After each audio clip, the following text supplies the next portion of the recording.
Asana free version review, better than Monday.com. Hey guys, welcome back. In this video, we will be doing a quick review of Asana and how it stacks up against Monday.com. Now, we're going to look primarily at the free plans of both of these platforms. I'll be going a little bit in depth into Asana, the different features, and how you can use them. So let's get into it. Now, the first thing, as you guys can see on the left panel over here, we have the personal plan on Asana that is available for free. You don't have to provide any kind of credit info for this, and you don't have like a trial period. You can just use this free forever. Then in this, you get unlimited essentials. So you can track as many project tasks, activity logs, storage, and comments as you require. Then you have three basic project views. So you have a list view, a board view, and a calendar view. You have some security essentials and free integrations with everyday work apps, including Google, Microsoft, Slack, and more. Keep in mind that these are only everyday work apps, so these are limited in terms of, multiple different tools. So maybe connecting a more difficult tool like MailChimp or something else is going to be a premium feature on Asana. Then you have basic reporting and community support. Now, if I was to compare this word for word with the Monday.com free plan, they have up to 3 boards that you can create on your free plan. Then you have unlimited documentation as well as over 200 template, 8 column types, as well as iOS and Android apps. Now, one thing I don't like about Monday.com is that they don't offer you calendar views on your free plan, and you also don't have accessibility to a lot of integrations at all, or any integrations for that matter. You can't really integrate a lot of third-party apps on the free plan of Monday, so that's why I recommend Asana to a lot of people. Although it's not visually as dynamic as Monday.com, it is still a great tool to use, especially considering how it's packed with the essentials that you would require for project management. Now, let's actually look into Asana's dashboard. So this is our dashboard over here. On your top, you have a home section, my task section, which will show you all of the tasks that are assigned to you. Then you will have your inbox where you can, forward messages and take a look at the current tasks for your day. Then you have your reporting features, which include your completed tasks, overdue tasks, total tasks as well. And they also give you a visual element for you to be able to see how much progress you have made. Then if you go into portfolios over here, this is a premium feature.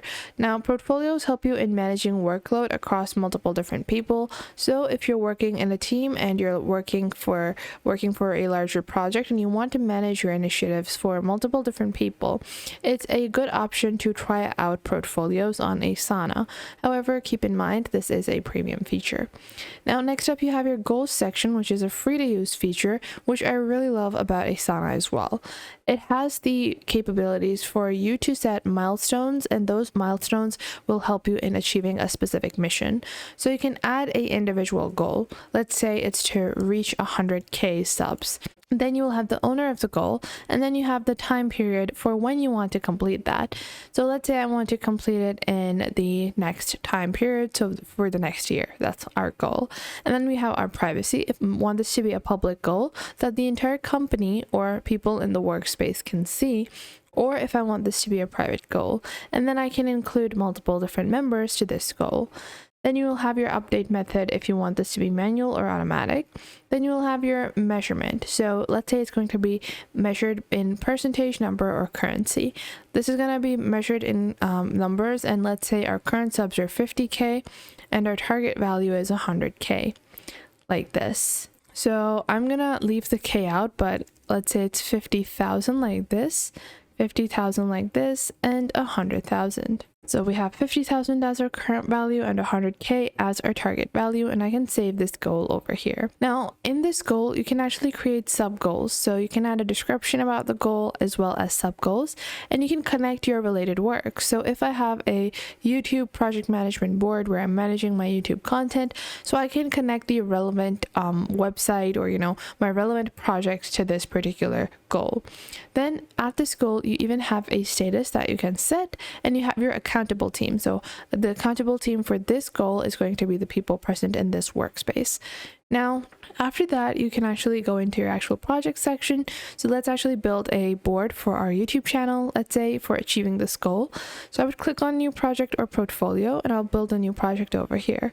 Now, you can use a spreadsheet, a template, and Asana has some amazing workflow templates that can help you in building a smooth and effective workflow.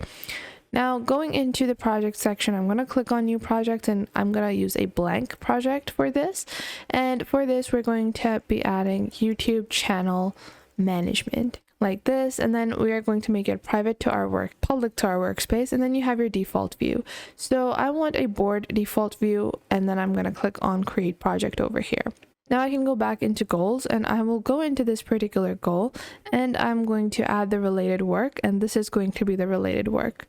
Now going back into our initial board, now in our board we have multiple different segregations. So you guys can see you have a overview section, and in your overview you will have a brief description, project roles, as well as connected goals and portfolios, as well as any key resources. Then you have your list view, that is yours, it can be your default view if you want. Then we have our board view over here, and I can rename these sections into different categories.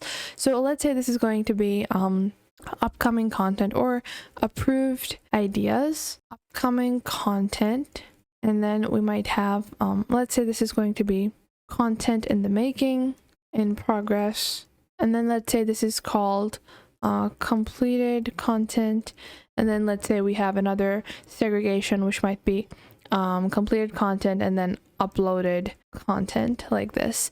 So you can create multiple different sections, and then within each section you can write a task. So let's say the content in progress is maybe something like, let's say we are giveaway, we're recording like a giveaway, and then within each task, if you open up the task, you can add a particular member that is assigned to complete that task.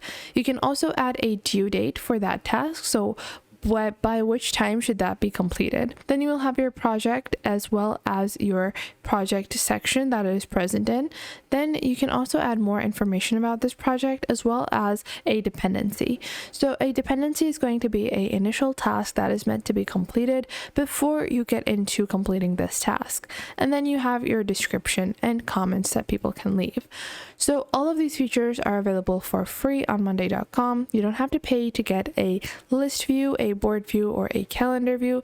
Plus you get a basic overview, and you're able to link your goals and manage your workflow effectively. Now, I personally think that Asana's free plan is a very decent project manager and can help you in managing your work as well as your business directly in their application.